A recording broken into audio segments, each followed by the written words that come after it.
కుటుంబ అవినీతి పరిపాలనతో నిండిపోయినాయి. కాబట్టి నేను ఒక ప్రపోజల్ చెప్తున్నా. ఈ 3 పార్టీల మీద ఆనాడు భగవంతుడు శ్రీకృష్ణుడు చెప్పినట్టు పాంచజన్యం, ఆయన శంఖం పేరు, యుద్ధంకి ముందు పాంచజన్యం ఎట్లయితే పూరిస్తారో మనం కూడా పాంచజన్యం పూరిద్దాం. ఒక 5 అంశాలను ప్రధానంగా తీసుకుందాం. ఆ 5 అంశాల కోసం ఇప్పుడు కొట్లాడదాం. రేపు ప్రభుత్వంలోకి వచ్చిన తర్వాత మన ప్రజలకు ఇద్దాం. ఏం అంశాలు అవి? మొట్టమొదటిది విద్య. ఇవాళ గవర్నమెంట్ స్కూల్స్ అంటే ఆనాడు కేసీఆర్ గారు స్కూల్ బంద్ చేసుకుంటూ వచ్చారు, అదే రేవంత్ రెడ్డి గారు కొనసాగిస్తున్నారు. ఎక్కడా కూడా ప్రభుత్వ పాఠశాలలలో వసతులు లేవు. వాష్రూమ్ ఉండదు, వాచ్మెన్ ఉండడు, అటెండర్ ఉండడు, పిల్లలే పోయి బెల్లు కొట్టుకోవాలి, పిల్లలే పోయి బాత్రూమ్లు కడుక్కోవాలి, మంచినీళ్ళు ఉండవు, భయంకరమైన పరిస్థితి ఉంది. నేనేమంటా అంటే గుడిని ఎంత పవిత్రంగా చూస్తామో బడిని కూడా అంతే పవిత్రంగా చూడాలి. గుడిని ఎంత పవిత్రంగా చూస్తామో బడిని అంత పవిత్రంగా చూడాలి. కాబట్టి నేను ఒక మాట అంటున్నా, ప్రతి ఊర్లో ఒక బడి ఉండాలి, ప్రతి తరగతికి ఒక టీచర్ ఉండాలి. ప్రతి ఊర్లో ఒక బడి ఉండాలి, ప్రతి తరగతిలో ఒక టీచర్ ఉండాలి. ఖచ్చితంగా అట్లా జరిగినట్టయితే ప్రభుత్వ పాఠశాలలు మంచిగా అవుతాయి. మరి నా పేద మధ్యతరగతి ఆడబిడ్డలు, మా అక్కలు అమ్మలు అనుకుంటున్నారు, అక్క మరి ఆల్రెడీ మా పిల్లలు ప్రైవేట్ స్కూళ్ళలో చదువుతున్నారు, వాళ్ళ సంగతి ఏందని. నేను మాట ఇస్తా ఉన్నా, ఇవాళ మన ప్రభుత్వం వస్తుంది, ఖచ్చితంగా వస్తుంది. ఎందుకంటే ప్రభుత్వంలో వచ్చేది మీ అమ్మ కాబట్టి అమ్మ జేబు చూడదు, కడుపు చూస్తుంది. అమ్మ జేబు చూడదు, కడుపు చూస్తుంది. కాబట్టి మీ పిల్లలు ప్రైవేట్ పాఠశాలలో చదువుతున్నా, ఎంతవరకు చదువుకున్నా కంప్లీట్గా మీ మీద ఒక్క రూపాయి కూడా భారం పడకుండా చదివించే బాధ్యత మేము తీసుకుంటాం. అది ప్రైవేట్ పాఠశాలలు కానీ, డాక్టర్ కానీ, ఇంజనీర్ కానీ, రాకెట్ సైంటిస్ట్ కానీ మన తెలంగాణ బిడ్డలు చదువుకుంటే ఒక్క రూపాయి కూడా పేద మధ్యతరగతి వాళ్ళ మీద భారం పడకుండా ఉచిత విద్యను అందించే బాధ్యత నేను నా తెలంగాణ బిడ్డల కోసం తీసుకుంటా అని ఈ సందర్భంగా తెలియజేస్తున్నా. ఇవాళ పరిస్థితి ఏంటిది? యూనివర్సిటీలో ఉన్న పిల్లలు అంతకుముందు తెలంగాణ రాకముందు నేను చూసిన రక్తం అమ్ముకునేది డబ్బులు లేకపోతే. ఇవాళ ఏం చేస్తున్నారు? బావర్చి కాడ గిగ్ వర్కర్ లెక్క గోడ మీద కూర్చొని వెయిట్ చేస్తున్నారు. అవునా కదా? ఎందుకంటే ఆ గిగ్ వర్కర్ చేస్తే అంతో ఇంతో పైసలు వస్తాయి, పేరెంట్స్ మీద ఆధారపడకుండా ఉండొచ్చు అని. మరి యూనివర్సిటీలను పట్టించుకున్నామా? బీఆర్ఎస్లో ఉన్నప్పుడు 10 ఏళ్ళు ఒక్క రూపాయి కూడా ఇవ్వలేదు యూనివర్సిటీకి. ఆ యూనివర్సిటీ మిత్రులకు, పాఠశాలలో ఉన్నటువంటి వారందరికీ నేను ఒకటే ప్రపోజల్ చేస్తున్నా, మీరు ఎంత చదువుకుంటారో చదువుకోండి, ఒక్క రూపాయి కూడా మీ మీద భారం పడకుండా చదివించే బాధ్యత తెలంగాణ రాష్ట్ర సేన తీసుకుంటుంది.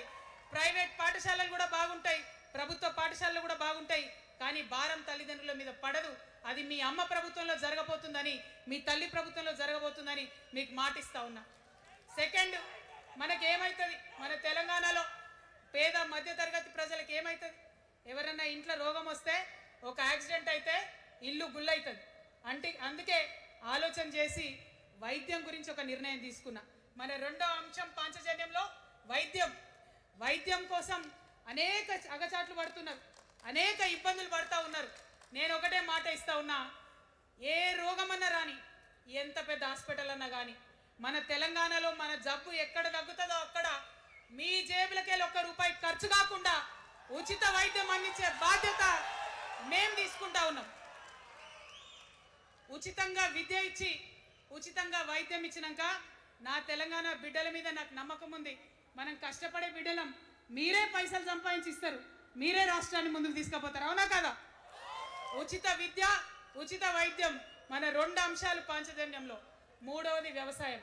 మా రైతన్నలు ఉన్నారు, మా రైతన్నలు ఎంతో కష్టపడి మరి పంటలు పండించి చెమటలు కక్కి మనందరికి అన్నం పెడతారు. మీ అందరినీ నేను కోరేది ఒకటే, ఇవాళ అందరూ అర్రాస్ పాట పాడినట్టు నీకు ఎకరానికి ఇంత ఇస్తా అని చెప్పి మాట్లాడుతున్నారు తప్పితే మనకున్న కష్టం ఎవరైనా తీరుస్తున్నారా? ఏం కష్టం ఉంటుంది రైతుకి?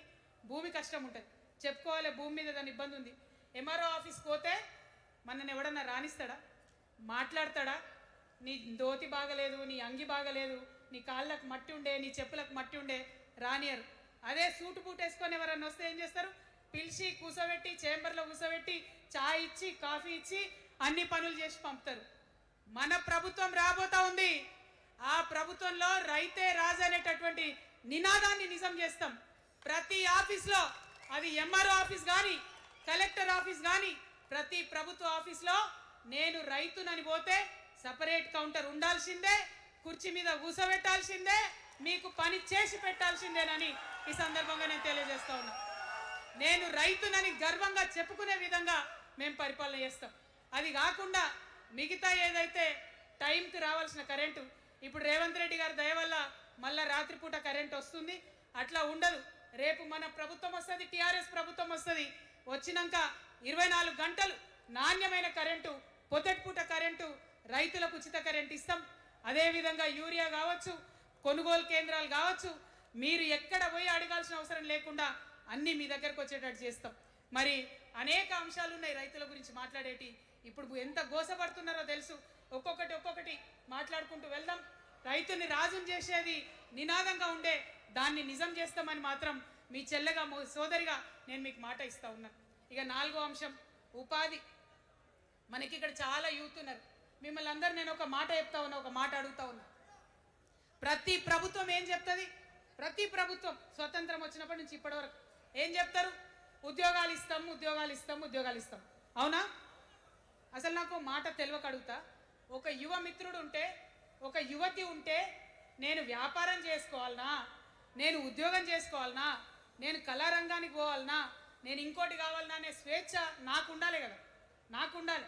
కానీ ప్రభుత్వాలు మనకేం చెప్తాయి?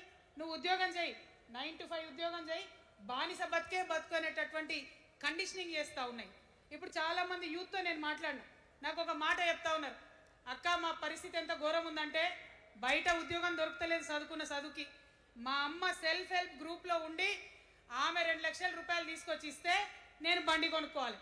ఆమె 3 లక్షల రూపాయలు తీసుకొచ్చి నాకు ఇస్తే నేను ఆటో కొనుక్కొని నడుపుకోవాలి.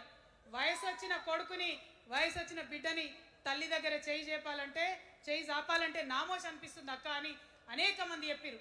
అందుకే నేను చెప్తా ఉన్నా, ఉపాధి అంటే కేవలం ఉద్యోగం కాదు.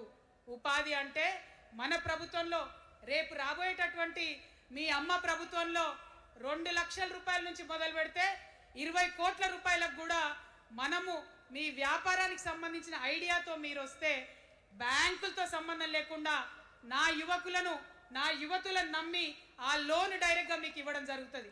ఎందుకోసం ఈ మాట చెప్తా ఉన్నా అంటే, మన తెలంగాణ బిడ్డలకు మంచి సృజనాత్మకత ఉంది, ఆలోచించే శక్తి ఉంది, కష్టపడే తత్వం ఉంది. ఇవన్నీ కూడా మంచి వ్యాపారవేత్తలకు ఉండేటటువంటి లక్షణాలు. కానీ వచ్చినటువంటి ఏ ప్రభుత్వాలు కూడా మనకు చేయూతనియ్యలే. ఖచ్చితంగా నా యూత్ని నేను నమ్మాలనుకుంటున్నా, నా యూత్కి నేను డబ్బులు ఇవ్వాలనుకుంటున్నా.